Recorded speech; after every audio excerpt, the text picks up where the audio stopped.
Life had never been easy for people like us, those with little to spare. That day, we were reminded of our modest circumstances in the most painful way. I couldn't quite process the sharp words coming from Rachel, my sister-in-law, though she was often quick to voice her displeasure. This time felt different. Rachel had hidden away a gift meant for her daughter, Angela, and now it seemed she had casually dismissed the very present Angela had poured her heart into. Rachel criticized the gift in front of Angela, belittling it as if it held no value. To Rachel, anything not from a well-known brand wasn't worth considering. There, scattered on the floor, were the earrings Angela had so carefully chosen, now being picked up by other children. Angela stood motionless, shock and sorrow filling her as tears began to fall. At just 10 years old, the sting of rejection was more than she could bear. The air grew colder when my mother-in-law laughed at Angela's tears, and Rachel looked on with what seemed like satisfaction, but their cruel amusement was fleeting. I am Shirley, a mother juggling a part-time job while raising my precious daughter, Angela. Approaching my 60s, I reflect on how Angela, now 10, came into my life. She was born from my first marriage, a union that ended tragically when my husband died in a car accident, leaving Angela fatherless at just 5 years old. Grief overwhelmed me, but I was determined to provide for Angela. I worked as much as I could to make sure she was cared for. Years later, I met Anthony at work. Despite the challenges of being a single mom, Anthony's kindness and support for both of us made all the difference. He became a pillar of hope and love in our lives. At first, Angela was wary, but over time she warmed to Anthony, and our little family began to take shape. Despite the hardships we faced, we found strength in each other, our love growing amidst the harshness of the world. Anthony entered our lives gradually, first as a friend and then, without even realizing it, as a father figure. Angela, sensing his genuine care, began to open her heart. Before long, she was calling him Dad, her joy and comfort evident in every moment we spent together. Anthony, with openness and vulnerability, shared with us that he was infertile, but his love for Angela was unwavering. To him, she was his daughter, and he cherished our family just as it was. His inability to have biological children did not affect his bond with us. In fact, it deepened our appreciation for the love and care we shared. Whether tending to Angela when she was sick or simply being there when she needed support, Anthony showed us all what it meant to love unconditionally. His actions reinforced my decision to stay by his side, and together, we embraced the joy we had found. We moved in together, and when Angela was 10, we married. My father-in-law welcomed our union with open arms, doting on Angela and forging a close bond with her. But my mother-in-law's attitude was different. She viewed me with suspicion and often blamed me for every household mishap, from dishes missing to a speck of dust, accusing me of negligence. The criticism wasn't limited to my mother-in-law. Rachel, Anthony's older sister, also frequently targeted me. Living nearby, her visits were common, while our family's home was farther away, making our visits rare. Rachel, hungry for attention, would often use these visits to flaunt her material wealth, knowing full well the contrast between her luxuries and our modest lifestyle. Our roots lay in Minneapolis, far from West Virginia, leaving us isolated without the support of extended family. My part-time job and simple lifestyle meant that designer brands and luxury were beyond our reach, a fact Rachel was eager to exploit. Despite these challenges, the true strength of our family lies not in material wealth but in the love and understanding we share. Rachel also worked part-time, but her husband's substantial income allowed her indulgences I could barely imagine. While she flaunted designer outfits worth thousands of dollars, her children wore simple, store-bought clothes. This stark contrast underscored our differing values. While Rachel spent on herself, I focused on investing in Angela's happiness, prioritizing her joy over expensive adornments. The constant negativity from my mother-in-law and Rachel was draining. Angela, so young and innocent, instinctively distanced herself from their presence, retreating to her room to watch videos whenever they came over. It pained me to see her caught in the middle of our adult conflicts, but even so, she'd formed her own cautious views of them.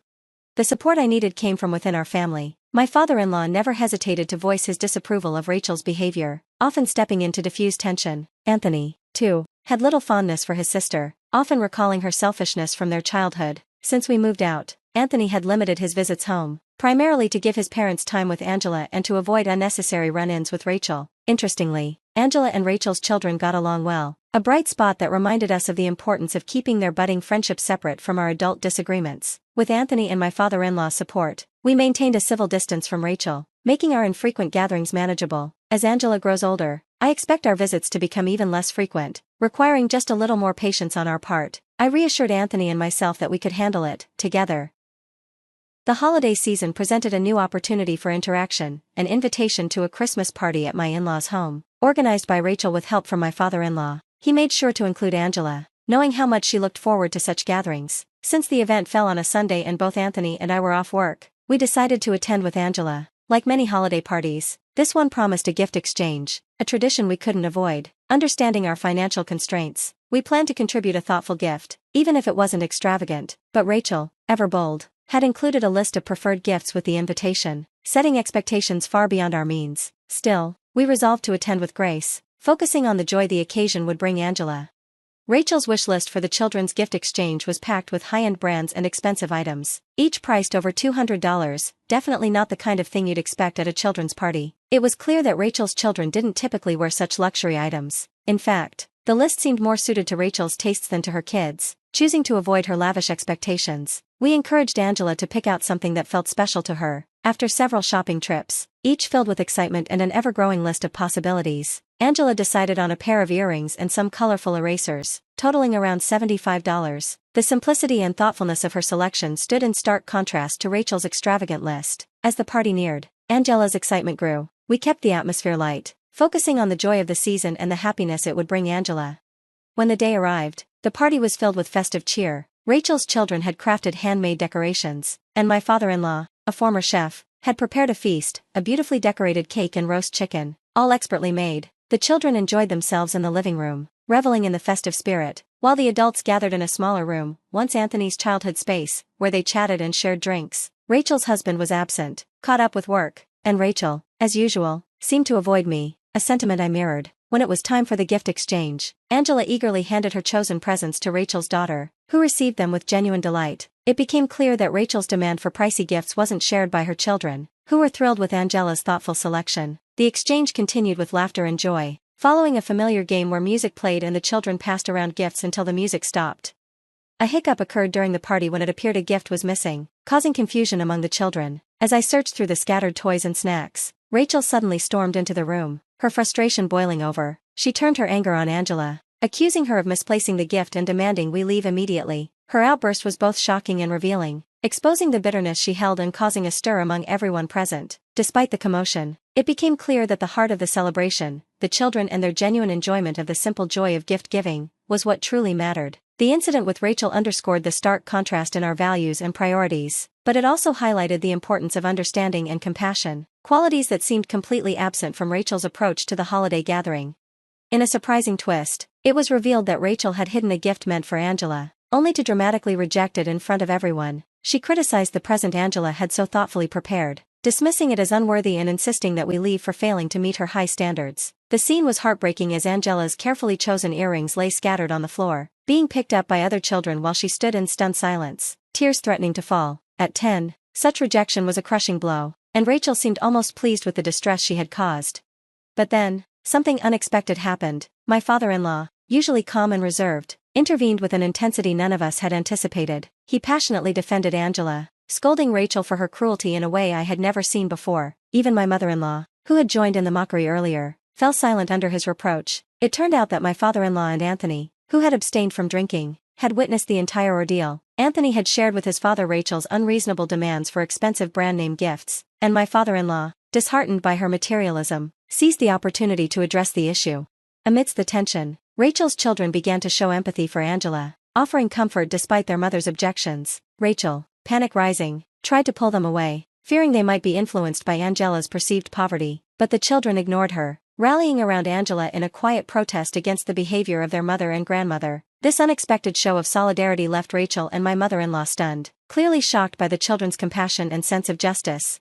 Seeing an opportunity to teach a valuable lesson, my father-in-law gathered the children and shared a story from Rachel's past. He spoke of how Rachel had always been drawn to materialism, seeking out jobs that focused on luxury and appearances rather than substance. He explained how she had worked in environments that glorified designer brands, fueling her obsession with status symbols. His story served as a poignant reminder of the values we choose to live by and the consequences of those choices, offering a moment of reflection amidst the chaos of the party.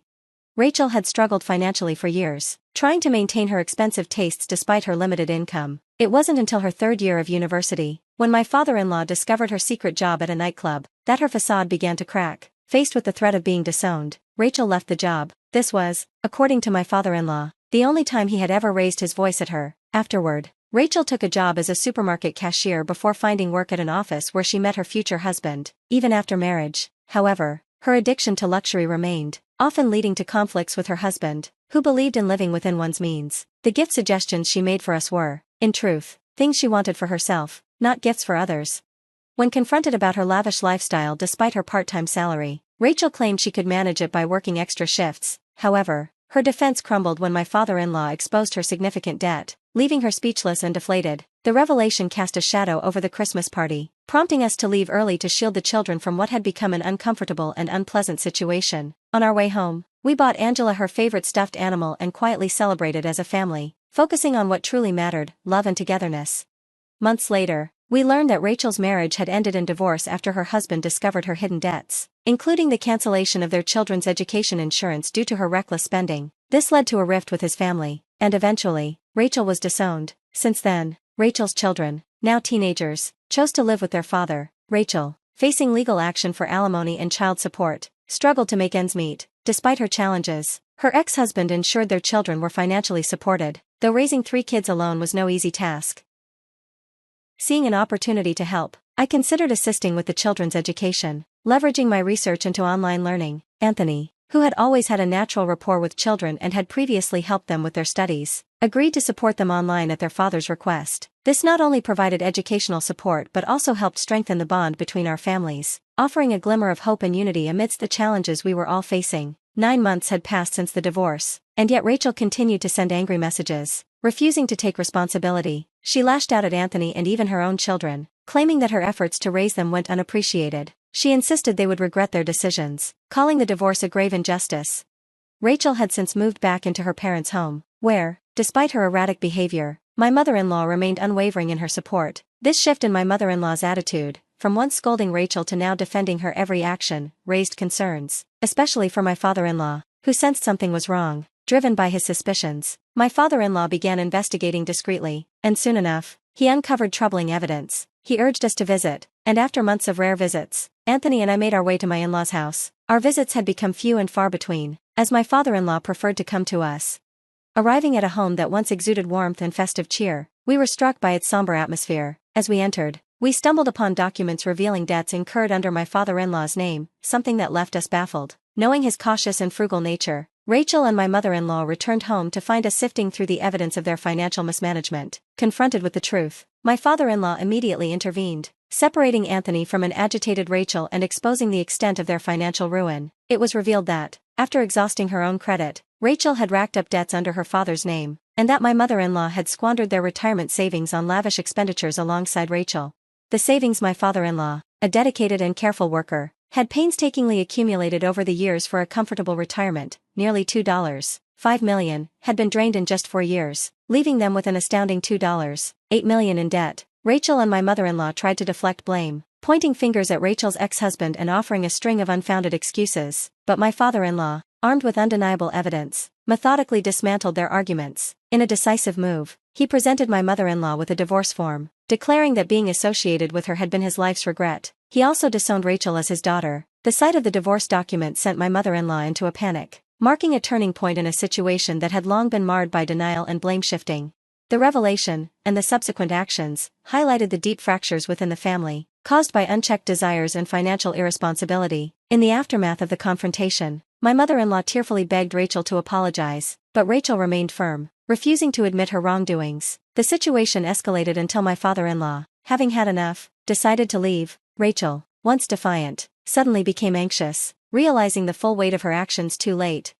That evening, as Anthony and I tried to unwind at home, Rachel unexpectedly appeared at our doorstep well past a reasonable hour. Anthony, attempting to handle the situation, was met with Rachel's fury. It was clear that, after a fallout with my mother-in-law, Rachel had nowhere else to go. Her attempts to seek refuge at her ex-husband's house had failed, leading her to our doorstep, unwilling to allow her in. Anthony firmly refused her entry and threatened to call the police if she didn't leave. Despite his refusal, Rachel persisted, causing a disturbance until we had no choice but to follow through on our warning. The police arrived, and Rachel was escorted away, her angry exclamations echoing in the night. Over time, it became evident that Rachel's unwillingness to reflect on her actions had severed her relationships. Approaching 60, her chances of changing her deeply ingrained habits seemed slim. The fallout had left her and my mother-in-law in a strange, isolated relationship, both burdened with debt. My father-in-law, thankful for the support we had shown, kept us updated on their situation. In an ironic twist, my mother-in-law managed to pay alimony to my father-in-law, likely sinking further into debt in the process. Despite these hardships, my father-in-law began to rebuild his life, working as a taxi driver and finding a new place to live. Meanwhile, Rachel's children, now teenagers, maintained a close relationship with their grandfather, which was a rare positive outcome in this tumultuous situation. This experience led me to reflect on the true value of money and material possessions. The following Christmas, spent at my father-in-law's new home, was a testament to this shift in perspective. Gifts were chosen with care, not for their brand names, but for the joy they would bring. This experience reinforced the importance of values and character over material wealth. As Angela stays close with Rachel's children, I continue to watch over them, hoping they will learn from their mother's mistakes and choose a path of humility, gratitude, and integrity, valuing relationships above fleeting material satisfaction.